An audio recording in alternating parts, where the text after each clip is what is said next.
जिस घर में लक्ष्मी प्रवेश कर जाएगी उस दिन फिर दरिद्रता नहीं जाएगी, और जिस घर में दरिद्रता प्रवेश कर जाएगी उस घर में फिर लक्ष्मी नहीं जाएगी।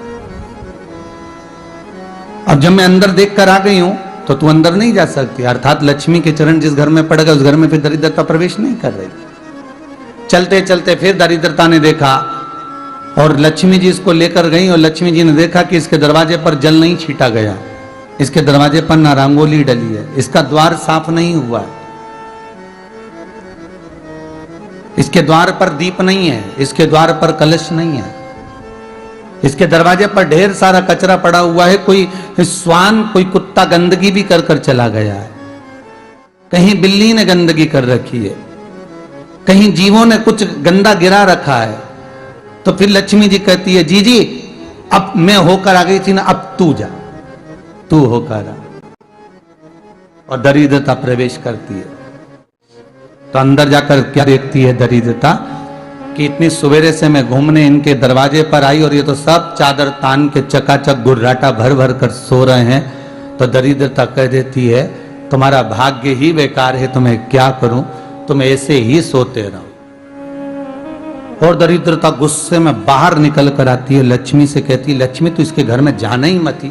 तो दरिद्रता को कहती है, जी जी तेरी बात नहीं मानूंगी क्या मैं? लक्ष्मी जी बोली, मैं तेरी बात नहीं मानूंगी, बिल्कुल नहीं जाऊंगी इसके घर में, तू चिंता मत कर, चल आगे चले। फिर आगे बढ़े। ये लक्ष्मी और दरिद्रता का प्रवेश है। आपके घर का द्वार, आपके घर का दरवाजा। फिर निवेदन करूंगा एक बहुत सुंदर बात, हमें महाराष्ट्र से सीखना चाहिए, हमें साउथ से सीखना चाहिए, दक्षिण से। जिस समय पर भक्ति देवी यमुना जी के घाट पर रो रही थी अपने पुत्र ज्ञान और वैराग्य को गोदी में लेकर, समय देवऋषि नारद ने एक प्रश्न किया था कि तुम कहां पर पोषित हुई हो,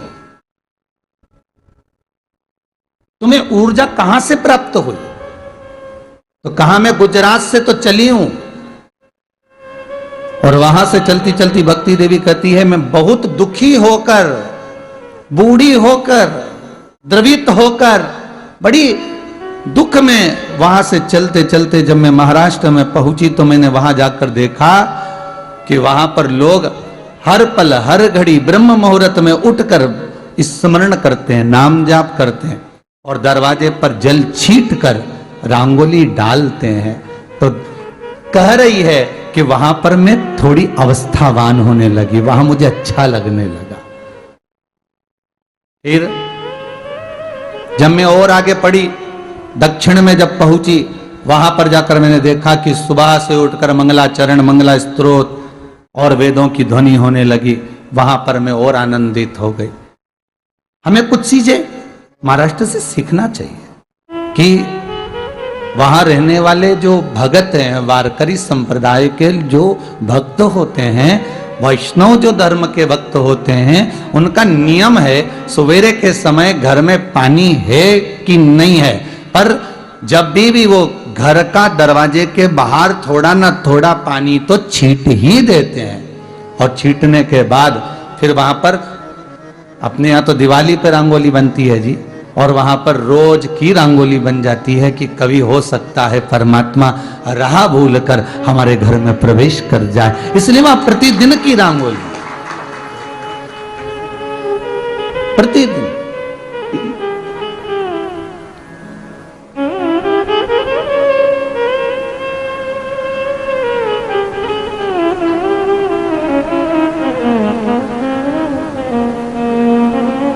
हमें सीखना चाहिए थोड़ा सा। आपको गज लक्ष्मी व्रत की सरल पूजा विधि बताऊंगी। गज लक्ष्मी व्रत को महालक्ष्मी व्रत के नाम से भी जाना जाता है। ये व्रत राधाष्टमी से शुरू होकर और श्राद्ध पक्ष के अष्टमी तक पूरे 16 दिन चलते हैं। तो अगर आपने 16 व्रत किए हैं तो फिर तो आप डेली रोजाना एक एक गांठ लगाएंगे और डोरा पूरा हो जाएगा। लेकिन अगर आप एक ही दिन व्रत करते हैं, सिर्फ आखिरी में जो श्राद्ध पक्ष की अष्टमी आती है उसी दिन व्रत करते हैं, तो फिर उस दिन आप ये एक कलावा ले लीजिए, उसमें 16 गांठ लगाकर इस तरह से डोरा बना लीजिए। तो 16 गांठ लगा के हमें डोरा बनाना है और इसका भी पूजन हम साथ में ही कर लेंगे। तो इस डोरे को आप धूप दीप दिखाएं और इस डोरे को भी आप चौकी पर ही रख ले। तो यहाँ पर हम इसे दीप दिखाकर, धूप दिखाकर चौकी पर ही रख लेंगे इस डोरे को भी। इसके बाद देखिए हम कथा सुनेंगे। तो गज लक्ष्मी व्रत की कथा हमें यहाँ पर सुननी है। हाथ में चावल लेकर हम ये कथा सुनेंगे। कथा सुनने के बाद जो चावल है वो माता के चरणों में समर्पित कर हमें हवन करना है। तो गज लक्ष्मी व्रत में हम हवन करते हैं, उसके लिए हमने यहाँ पर गाय के गोबर से बने हुए उपले लिए हैं, उनको जला लिया है। इसके बाद देखिए हमें 2 आहुति गौरी गणेश जी के नाम की देनी है। तो शुरू में आप गौरी गणेश जी के नाम से 2 आहुति दे दें। उसके बाद हम 16 आहुति लक्ष्मी माता के नाम से देंगे। तो माँ लक्ष्मी के नाम पर आप 16 आहुति दे सकते हैं। तो यहाँ पर 16 आहुति हम देंगे। उसके बाद जो भी हमने मीठा समर्पित किया, जो सोरा सोरी जो हमने समर्पित किए हैं, उनको भी हम भोग स्वरूप समर्पित करेंगे। उसके बाद देखिए अपने हाथ में जल लेकर हम इस तरह से हवन के चारों तरफ से जल के छींटे लगाएंगे। तो इस तरह से हमें छोटा सा हवन करना है। इसके बाद देखिए हमें चावल के 16 दाने लेने होते हैं। आप 16 दाने अपने हाथ में लेके कहानी सुनेंगे और दाना माता के चरणों में समर्पित करेंगे। फिर दूसरा दाना लेंगे और कहानी सुनते हुए माता के चरणों में समर्पित करेंगे। इसी तरह 16 बार हमें कहानी कहनी है और ये 16 दाने हमें माता के चरणों में समर्पित करने हैं। 16 बार इस तरह से हमें कहानी बोलते हुए अक्षत समर्पित करने हैं। उसके बाद धूप दीप दिखाना है और फिर हमें आरती करनी है। तो यहाँ पर देखिए हमें पहले गणेश जी की आरती करनी है, उसके बाद हम लक्ष्मी माता की आरती करेंगे। तो बहुत ही प्रेम पूर्वक हम माता की आरती करेंगे। आरती करने के बाद हाथ जोड़कर हम लक्ष्मी माता से अपने घर में वास करने के लिए, अपने घर में सुख शांति के लिए और धन संपत्ति के लिए प्रार्थना करेंगे। तो इस तरह से हमारे गज लक्ष्मी व्रत की जो पूजा है वो पूर्ण हो जाए।